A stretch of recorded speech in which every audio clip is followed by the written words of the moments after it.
ജീവനക്കാരൻ്റെ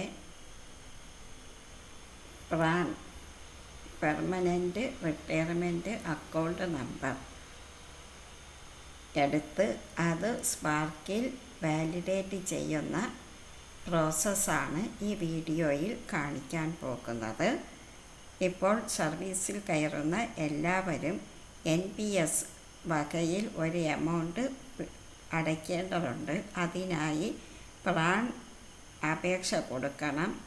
permanent retirement account നമ്പറിന് വേണ്ടി അപേക്ഷ കൊടുക്കണം. അപ്പോൾ ഒരു നമ്പർ ലഭിക്കും. അത് ആ ജീവനക്കാരൻ്റെ മൊബൈൽ നമ്പറിൽ മെസ്സേജായിട്ടായിരിക്കും വരിക. ആ നമ്പർ സ്പാർക്കിൽ വാലിഡേറ്റ് ചെയ്ത് ഫോർവേഡ് ചെയ്യുമ്പോഴാണ് പ്രാൻ ആക്ടിവേറ്റ് ആക്കുന്നത്. അതിനായി നമ്മൾ പോകേണ്ടത് പ്രാൻ ആക്ടിവേറ്റ് ആക്കാൻ വേണ്ടി പ്രോസസ്സിങ് ചെയ്യുന്നതിന് മുന്നേ ആയിട്ട് ആദ്യം ചെയ്യേണ്ടത് സ്പാർക്കിൽ ആ ജീവനക്കാരൻ്റെ അഡ്രസ്സ്, സർവീസ് ഡീറ്റെയിൽസ് എല്ലാം അപ് ടു ഡേറ്റ് ആയിരിക്കണം. മാൻഡേറ്ററി ആയിട്ടുള്ള എല്ലാ ഫീൽഡുകളും അപ്ഡേറ്റ് ആയിരുന്നാൽ മാത്രമേ പ്രാൻ വാലിഡേറ്റ് ചെയ്ത് ഫോർവേഡ് ചെയ്യാൻ സാധിക്കുകയുള്ളൂ.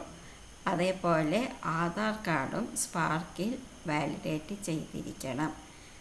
അപ്പോൾ ആദ്യം സ്പാർക്കിൽ ഈ പറഞ്ഞ കാര്യങ്ങളെല്ലാം ഓക്കെ ആണോ എന്ന് നോക്കുക. അതിനുശേഷം ഇവിടെ ഈ പ്രാണിൻ്റെ പേജിലോട്ട് വരിക.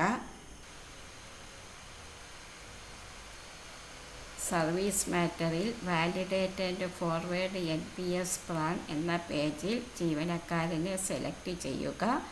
എംപ്ലോയി ഡീറ്റെയിൽസ് എടുക്കുക. ഇവിടെ എംപ്ലോയി ഡീറ്റെയിൽസ് സ്പാർക്കിൽ നിന്നും കൊടുത്തിട്ടുള്ള ഡീറ്റെയിൽസാണ് ഇവിടെ വരിക. അവിടെ മദേഴ്സ് നെയിം കൊടുക്കുക.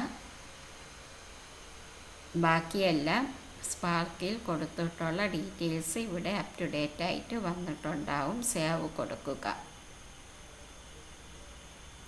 നെക്സ്റ്റ് NPS നോമിനി ഡീറ്റെയിൽസാണ്. 3 നോമിനി വരെ കൊടുക്കാൻ ഓപ്ഷൻ കൊടുത്തിട്ടുണ്ട്.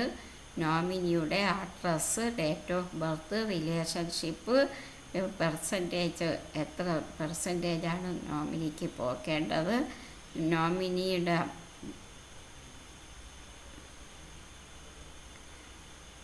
മൈനർ ആണെങ്കിൽ ഗാർഡിയൻ, നോമിനിയുടെ ഗാർഡിയൻ്റെ ഡീറ്റെയിൽസ് എന്നിവയെല്ലാം വിശദമായിട്ട് തന്നെ ഈ പേജിൽ കൊടുക്കേണ്ടതുണ്ട്. ഈ എഡിറ്റിംഗ് നടത്തുന്നതിന് മുന്നേ ആയിട്ട് ഈ ജീവനക്കാരൻ്റെ സർവീസ് ഹിസ്റ്ററിയും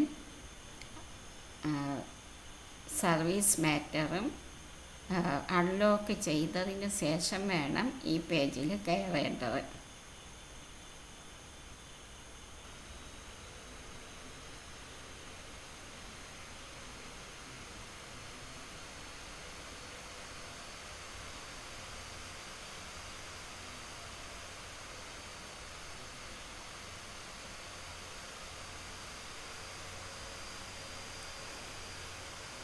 എല്ലാ ഡീറ്റെയിൽസും കൊടുത്ത ശേഷം സേവ് കൊടുക്കുക.